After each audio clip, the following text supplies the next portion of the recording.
Welcome to the Hamumu Halloween Home Horror Hoedown, the podcast where we watch scary movies so you don't have to. From award-winning to completely unknown, we take them all way too seriously. I'm your host, Mike Hommel. And I'm your host, Solange Hommel.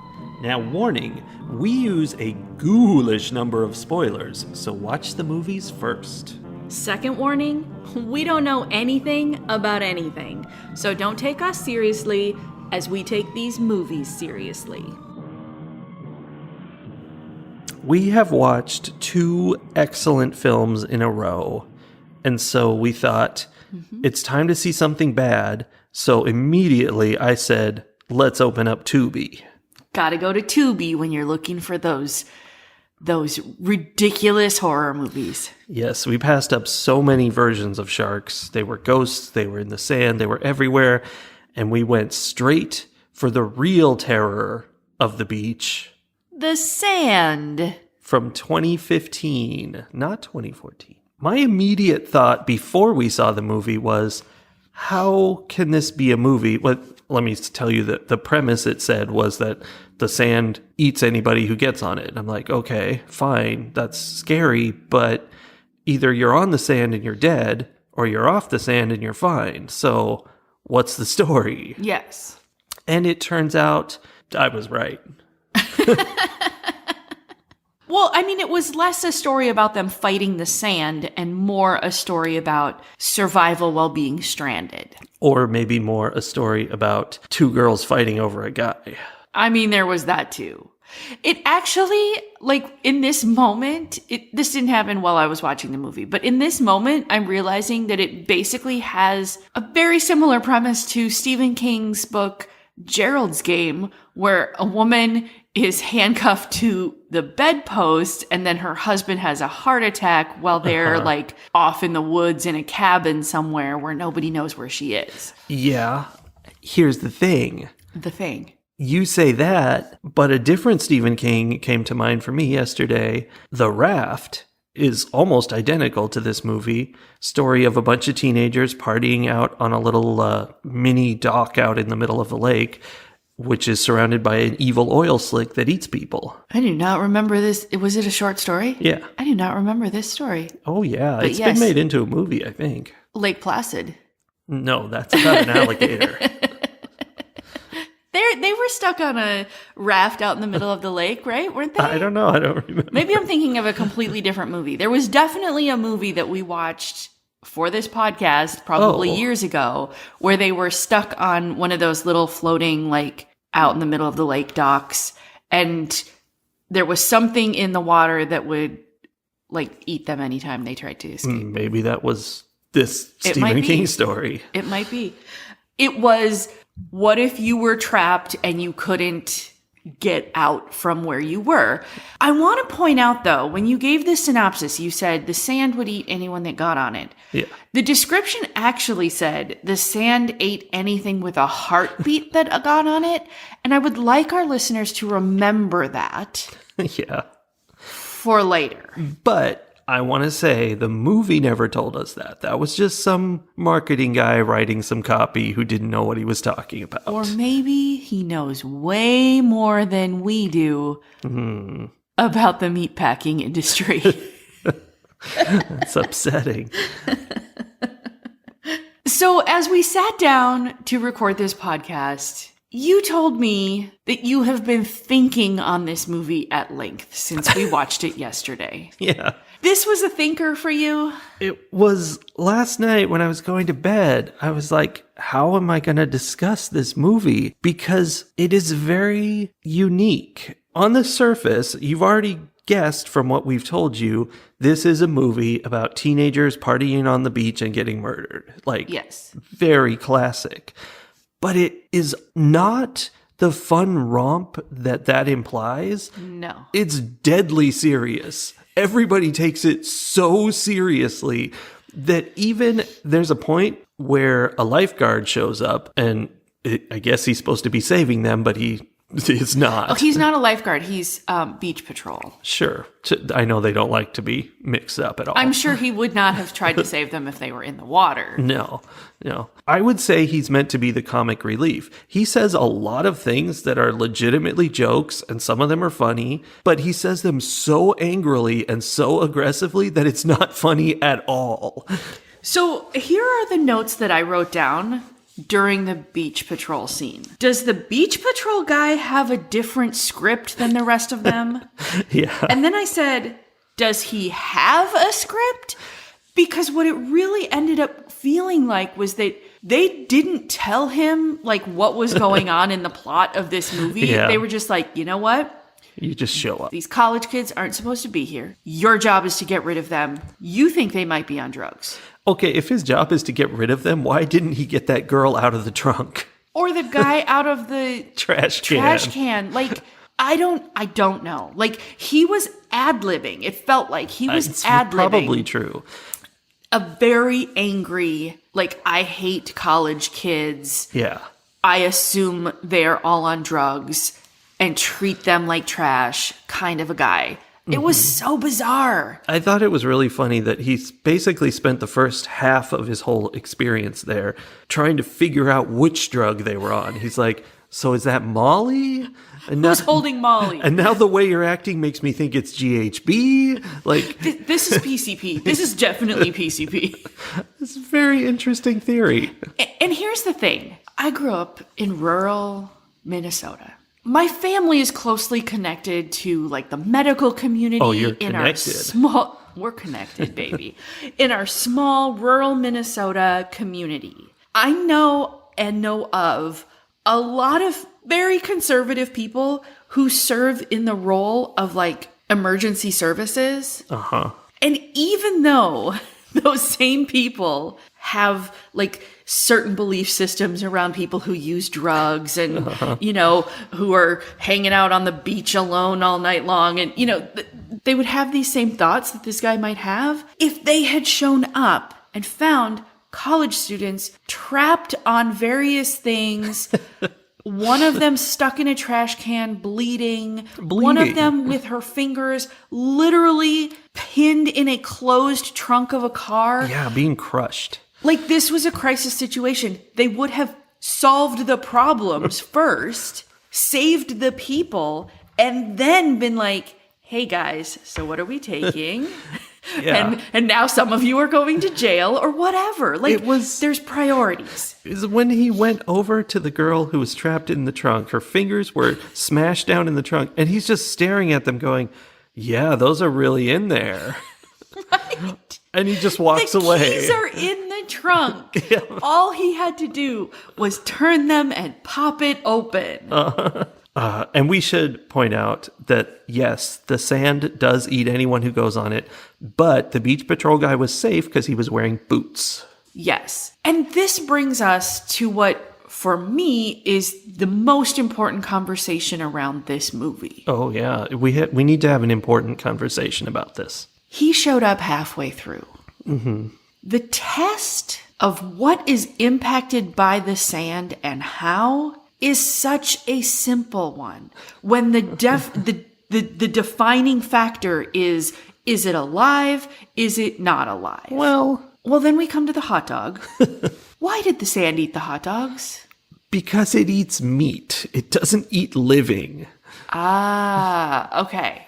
Whoever decided it was about heartbeats was not the truthful person. So you're saying hot dogs don't have heartbeats? Because that's what I took away from this movie, that hot dogs contain beating hearts at this point. I think that's really unlikely. Okay. I mean, that was like some Blondie level science. Like, she was trying, but she was doing very bad science. I think it is appalling that these 6 college graduates. That's right. This was a graduation party. Couldn't figure out that all they had to do was put something that wasn't meat between them and the sand. Except Jonah tried that. He did like a survivor challenge. Took 2 surfboards and like he'd walk on one, pick the other one up and put it in front. And it was going pretty well until the sand started moving his surfboards from under him. Was while he was on them? Yeah, that's why he got all stretched out and got his tummy licked. Licked by the little tiny sandworms. Yeah, which is a whole other thing I need to get into at some point. Okay, but that almost makes it worse because they knew, they had learned things. Like, oh, he can stand on the surfboard and be safe. The surfboard might get moved. These are important pieces of information that they could have used to solve their problems, and yet they didn't. And yet, halfway through the movie, the guy wearing boots shows up, and it's a revelation to them that he can stand on the sand. Like, how did these people graduate from college? I made a note of a great line from that scene when the beach patrol guy is harassing them, and he's, obviously not believing that the sand is deadly, especially since he's standing on it. Right. And one of the students yells to him, "We think it's because of your shoes that the sand isn't eating you." And which did not go against his theory that they were all on drugs. Yeah. We're like, okay. No. This was crazy. It was crazy. And I guess, I was so annoyed by the fact that these people were in this situation and were doing literally nothing to fix themselves. The montage at the beginning is of them sitting around for hours in the beating sun. Yes. Doing nothing. While Gilbert, we haven't really discussed, he's in a trash can. Gilbert is upright, standing in a trash can. Because, as a prank, they stuck him there. They drew a penis on his face and stuck him in a trash can. And, he's trapped in this trash can, and it's cutting his stomach open. He's very uncomfortable. And I don't even know how he slept, even if he was passed out.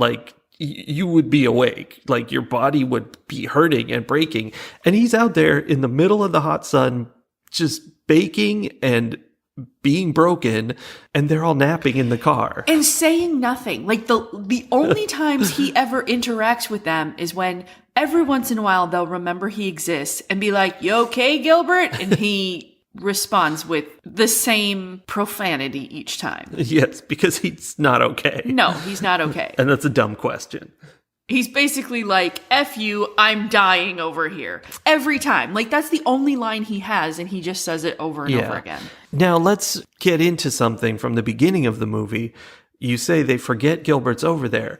There was this really weird thing in this movie. They're on the beach, totally wide open view in every direction. All you see is sand, obviously city in the distance or whatever. An ocean in one direction. Yes. They had that. But everything that's on the beach is in plain sight because it's a beach. It's not like it's a bunch of trees. And yet, while I was boggling over it this last night, I could think of at least 3, maybe 4 times where during the course of the movie, later in the movie, they'd go, "Oh, what's that over there?" And they'd suddenly see something. And not because the movie suddenly put it there. It was there the whole time, but it had never been shown to us because they had never noticed it somehow. Yes. They were the dumbest bunch of people. And that includes Gilbert. He was in this trash can, obviously, the entire night. They didn't notice him or interact with him until suddenly he was there. And he's not that far away from them. He's 15 feet away from the lifeguard tower. Big dude. Yeah. No, one of the things that I noticed was this movie had continuity issues. Yeah. And I have to assume it was a writing thing. It's not that the actors weren't suddenly noticing this thing and being like, "Oh, we should make that part of the movie." It was a writing thing. If something wasn't immediately relevant to whatever a particular scene was trying to do, it ceased to exist. It was just gone. Including Marcia, who Marcia's they all called an issue. Duck Feet. Yeah, Marcia, Duck Feet. She was not popular. Oh, there were 7 people to begin with. Yeah, see, you forgot about Marcia, didn't you? Marcia. People forgetting about Marcia is actually the theme of this movie. So she's one of the first people to wake up and start moving around. She's on a picnic table by herself. Which it turns out is also about 10 feet away from the other people. Yes. So they realize that Marsha's on the picnic table. She wakes up. She's topless, which was the subject of a lot of discussion because clearly that was more important than anything else. And she's, not feeling well because she had partaken perhaps of a little too much to drink the night before. Perhaps. And she goes to get off the picnic table. And Blondie, the main character, whose name is not Blondie, but it's Kaylee. We don't learn that until halfway through the movie. I mean, we didn't notice. It might have been in there. I'm pretty sure it wasn't.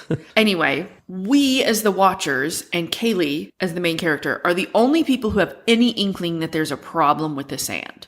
A seagull has been eaten, but nobody else saw it except right, Blondie. Because it wasn't pertinent to them, so yes. She saw. Yes. So she's like trying to tell Marsha not to get off the picnic table. But of course, Marsha thinks she's nuts because that doesn't make any sense. Yeah. So she steps off the picnic table and is immediately stuck. And it was something watching a topless bimbo character try to do character. I'm not saying the actress is character. Try to do that level of body acting that is involved when you're pretending that you are permanently stuck to sand. Yeah. There was a lot of people pretending they were stuck. That was problematic. But she's immediately stuck. Everybody's like, what's going on? What do you mean you're stuck? Blah, blah, blah. She reaches down to try to, her hand gets stuck. Like she's like 3 points stuck to the sand, screaming. And then, there were 8 people because Vance tries to go save her, falls on his face, is, being eaten, dissolved from, his whole front half of his body is being dissolved into the sand. Everyone is focusing on Vance as he gets destroyed. And we never talk about Marsha again. That's not true, but it's super funny because they're like, oh no, Vance. From the second he starts going into the sand, they're like, oh no, Vance. They've forgotten why Vance went out there. Right. They never mention her for like 20 more minutes at least. And eventually someone is like, people have died. Vance is dead. And Marsha too. But they don't care about duck feet. So I mean, who cares about duck feet? It literally was like they had the writer of this script had completely forgotten that there was a character out there that was the reason Vance had started to go. Yeah. And it was just like I don't even know. It was so weird that they just didn't care at all. No. It was made more strange by the fact that they were so upset about Vance. Yeah. That they just didn't include her in any way. This movie was a study in juxtaposition. Yes. It started hopping between chaotic party scenes of the night before with lots of like typical beach party stuff. People drinking too much. Doing flips. All the things you do on a beach. Mm-hmm. And then it would flip back to very quiet morning scenes of this completely empty beach covered with footprints and stuff, but like empty, silent, sunshine, nothing else. Yeah. And it would go back and forth and back and forth. Juxtaposition. I think you found the theme of this film. Yes. And here's an interesting juxtaposition between two things that are one thing and should be the same thing. Okay. At one point, Kaylee does a science experiment, which is moronic. She hovers her hand over the sand to see the little wormy strings stick up out of the sand and see how high up they reach to get to her hand. And she's smiling when she does this. She's like, ooh, look. When she knows that if just one like touches you, you're stuck and you will be dissolved and that's it. Yeah. But yet she's just like, maybe I assume this is the right height. Let's try this. No level of concern. No reason to worry that it's a little low. So she does that, and the strings reach like 1.5 inches, maybe, trying to get at her hand, and she can safely hover higher than that. So cool. Then, when Jonah's doing his surfboard stunt, trying to get across the sand, he gets to the picnic table with his arms, and his feet are still on the surfboard. He's and planking between them. And the surfboard gets pulled away from him, so it's a stretched out plank. And the tentacles reach up a good 2 feet to get to his stomach. Well, I mean, he did not have good plank form at first. Well, it's true. He kind of sagged. But we saw them stretch way out. Yes. And they swiped his stomach. He ends up very badly injured turns out these are like poisonous jellyfish tentacles. And if that were the case, everything they did would be impossible. Like being on the surfboard wouldn't have worked because it would have come around the surfboard and got him. And later they try walking on like these thin wooden beams, which is totally fine, apparently, even though 1.5 inches of tentacle would have swiped up and gotten your foot. Yeah. I don't know what the plan was for these strings, but they were inconsistent strings. They juxtaposed with themselves. They did. There was not a lot of consistency anywhere. No. Well, and extra inconsistently, this isn't actually a problem. Later, the strings are replaced with big slurpy worms. Yes, and I would have more of a problem with that, except that they did have it kind of transition because it was the tiny little worms, and then there were slightly bigger worms. Yeah, I guess so. And then when Gilbert finally got like sucked out of the trash can, it was tentacles. Yeah, and I think it's worth pointing out that those tentacles smashed up through the bottom of the trash can, we assume. But they still couldn't figure out how to get them while they were balance beaming across a 2x2. And they couldn't, they were having trouble getting into the car. They couldn't get into the car. And later, they've got a raft pulled off the top of the beach patrol truck that they go in. The bottom of a raft. Right. Wafer thin. Thin layer of rubber. Yeah. And it was like, nah, I can't even try that. So I don't know. But then the tentacles turned into bigger tentacles. And by the end, it's like a giant, like massive, glowing, phosphorescent, blue, massive thing that's coming up out of the ground. Yes, very scary. And very flammable. And very, very flammable. Even though early on, one of the theories is that this is oil. The threat is oil somehow. It's the government. Also another theory. And one of the guys said, oil doesn't do that, or the Quickie Lube guy would make more than minimum wage. So that kind of shot that theory down. But in fact, it's kind of oil because it's very flammable. Oil's the only flammable thing. That's the definition of oil. That was movie level scientific thinking right there. Thank you.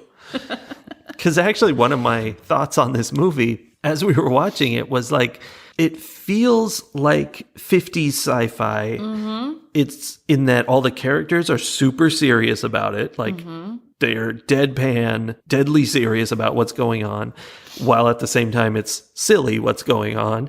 And the science in it is almost like hard sci-fi. Like, the people are stupid. They're not figuring it out. But like, it feels like this was a planned out scientific thing. It feels like reading a 50s sci-fi short story. If the person writing it had read a lot of 50s sci-fi, but knew nothing about science. I mean, or maybe. The real world but in it has that feel of like, there's something here. There's a real scientific design to this monster, a plan that makes sense, and we just don't know what it is. Yeah, no, I agree. And actually, that makes me think that there might have been some intention behind that, because one of the other things that I noticed was that a lot of the actual violence that happened off screen, while characters were staring in that direction, demonstrating how horrified they were.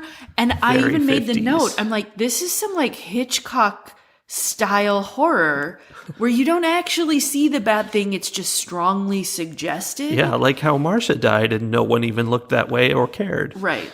So maybe there was some intention there, because all of those pieces actually felt when you think about them, it feels almost homage-y then.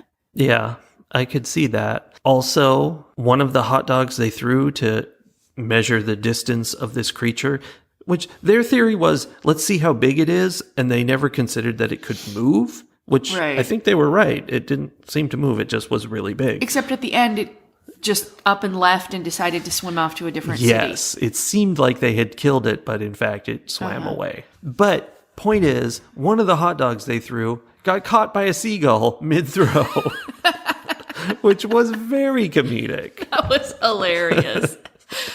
There are moments throughout the movie that I just made a note of, like, I just called them the different kinds of tests. So there was the hot dog test. Let me see if I can find the fire pit test. Yeah. There was the pepper spray test. Mm-hmm. And then the one at the end where, like, the is it gone test, where she just decides to step on the sand with her bare Is foot that considered because a she test? thinks that it's gone.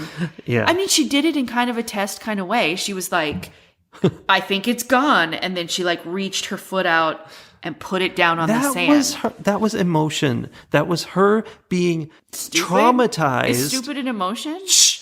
Traumatized by this terrible event in her life, and now she has issues stepping on sand. Makes sense. Very psychological thriller. This is a psychological thriller.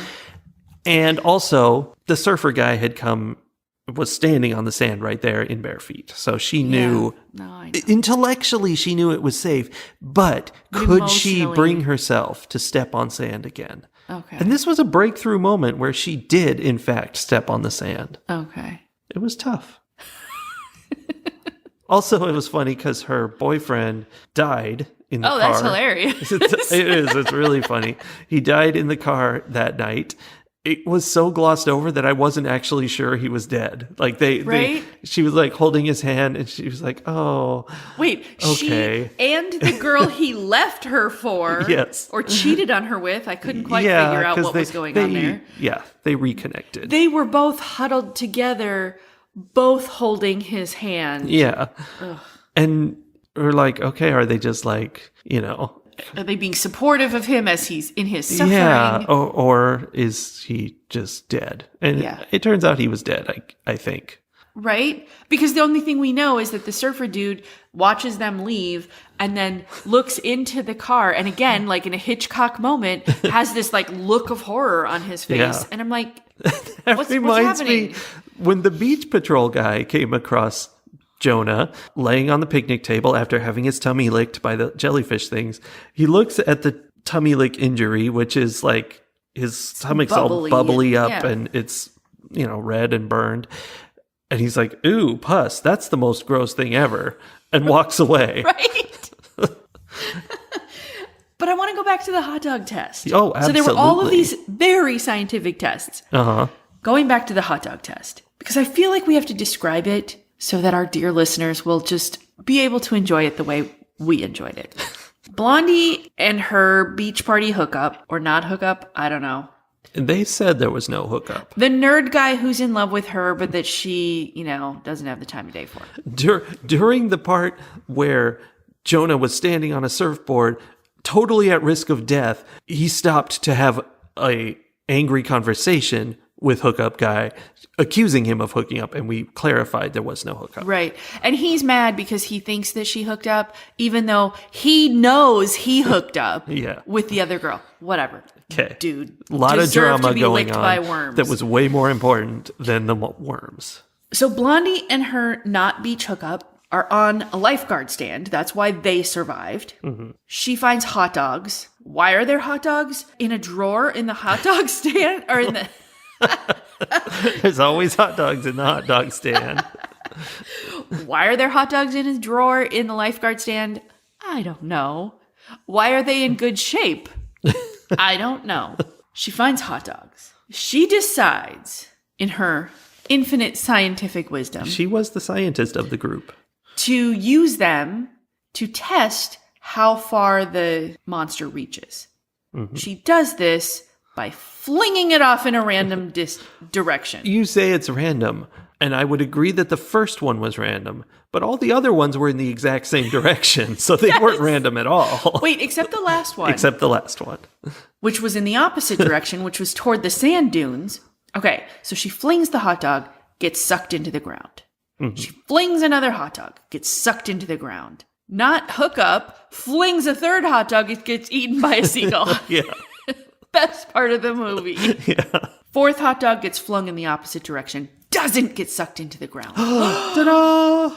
They never again look in that direction. No. Not once. They do not make any effort to go in the direction where the sandworm is not. And there's a shot at the end of the movie where we see kind of the ground sunken in where they were, which kind of indicates, what the shape of this creature was, because theoretically it was burned up, but actually it has left. Yes. Left somehow. And that circle is such that it was about 10 feet away. Yes. The non-monster. Literally, they could have used the surfboards like twice. If they had just put the surfboards end to end and walked on them like a bridge, they would be out, they would have gone. And the speed that this monster dragged surfboards away was very slow. They could have done this. Yes, very easily. So, the science was infuriating in the suggestion that they were doing science, and yet the complete ineptitude with which they did it. I mean,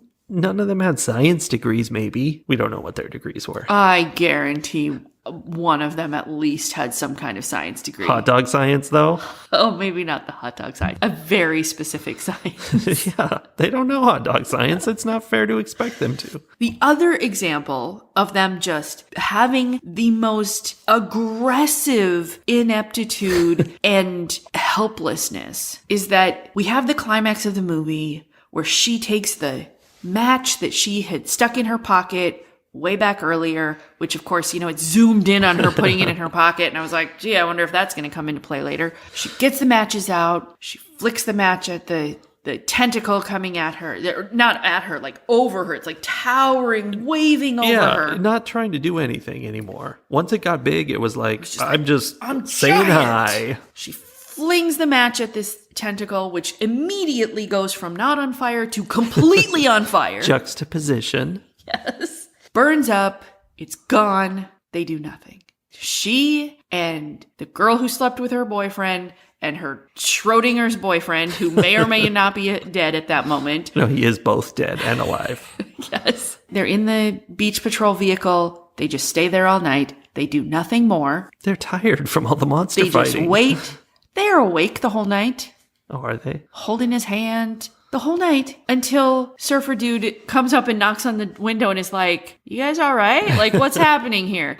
Nothing. They did nothing. But the monster wasn't dead we know it didn't die, but it wasn't dead after the fire, because after the fire was one of my favorite bits when they're all in the car again. I'm not sure how she got back in the car at that point, but I guess whatever. She got back in and it grabs the end of this gigantic 30-foot long tentacle, has like little grabbers on it. It grabs the door handle and opens the door, and they like, no, and they slam it shut and lock it. And now they're safe because the door's locked. Okay, I think I must have missed that part, because that makes a little more sense that they weren't like, maybe that was it. Like, let's do some more science where we put our hand dangerously close to the... later she just hops out. Yeah. I know, you said that was a psychological thing. Psychological. Whatever. This is a psychological thriller. But, I think it was a matter of it hadn't burned to death yet. It was still trying to get them, except it wasn't on fire as it was grabbing the door, so it's a little complicated. I don't know. It was a juxtaposition from when it was on fire. Juxtaposition.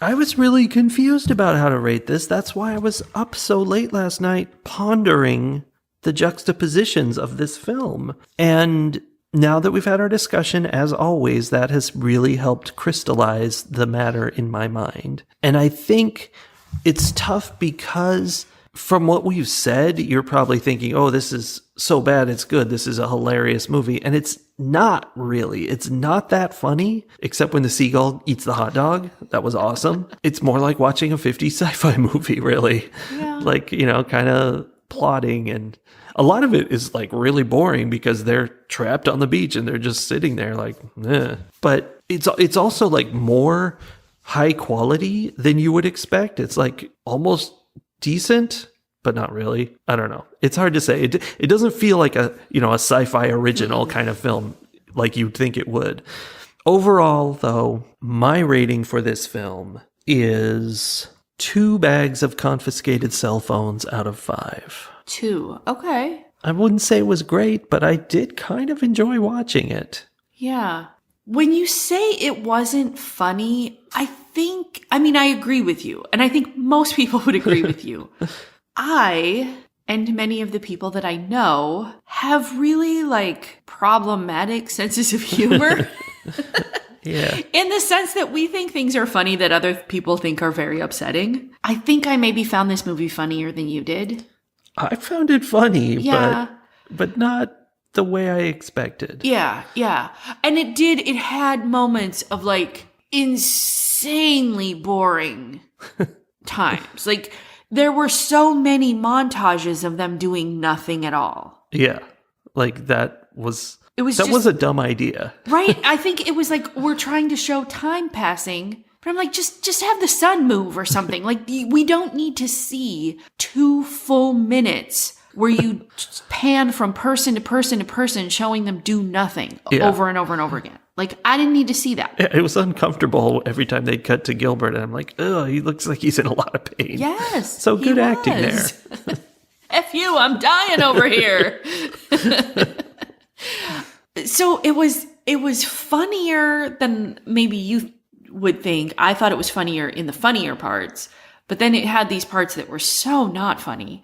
I do think, though, that I'm always on the lookout for the movies that you watch over and over again because you have to show them to your friends. Yeah. Where you're like, no, here's the thing. You don't understand how stupid this movie is or how bad their scientific process is unless you see it for yourself. And so this definitely made it into the category of movies that I would make my friends watch with the precursor of this is really dumb. This is going to be a huge waste of time, but we're going to talk through the whole thing and make fun of it. Mystery Science Theater it. I could see us doing that with this movie with several different people we know. It just doesn't feel as, insane as a lot of those movies to me. It's different. It's different. I think the thing that it really is their scientific process that I want to show people. I want people to experience the hot dog test. Yeah, you want to use this as a learning, an educational piece on how the scientific process does not work. No, yeah, I don't know. I found it sort of entertaining. I do too. I think I'm going to give it a 3 because it's a bad movie. It's so bad it's good enough for me to give it a 3. What really got me on this movie was the Beach Patrol guy and how his lines, he's played by Jamie Kennedy, who is a comedic actor, and his lines were legitimately jokes. And it was supposed to be funny, but it was so angry that it wasn't funny. Do you think... I had this thought during the movie. I didn't recognize him. I don't know who he is anyway. Sorry, Mr. Kennedy. But do you think that he was the well-known person that they, who somebody knew and they were he was I'll do a cameo on your movie. And they were all that's awesome. You're so funny. We're not going to try to write lines for you. You just do you. And that's why he came on and it felt like he was ad-libbing because he was. And for some reason he decided to do it angry. Yes. So weird. Anyway, I'm going to give this 3 bags full of confiscated cell phones. I guess there are definitely people who would be mad they had watched this movie and feel like it was a waste of their time. I don't feel that way. And I think it's an entertaining movie. I don't either. I think that's okay. Fight the horror of a world gone mad. So this week's hot political tip, going to keep it very brief. Stay off the sand. No. Oh, okay. The scientific method is important. We need to teach science accurately and thoroughly in our schools because people like this are coming out of our colleges. No, just kidding. No, just science is important, people. The scientific method is a thing, and we should be teaching science. Politicians should not be stopping us from doing that. Yeah, they should not be. So talk to your elected officials about that. That's it. Well, then that's it for the sand, and we'll see all you next week. Bye. Bye. Don't forget to call your elected representatives about science.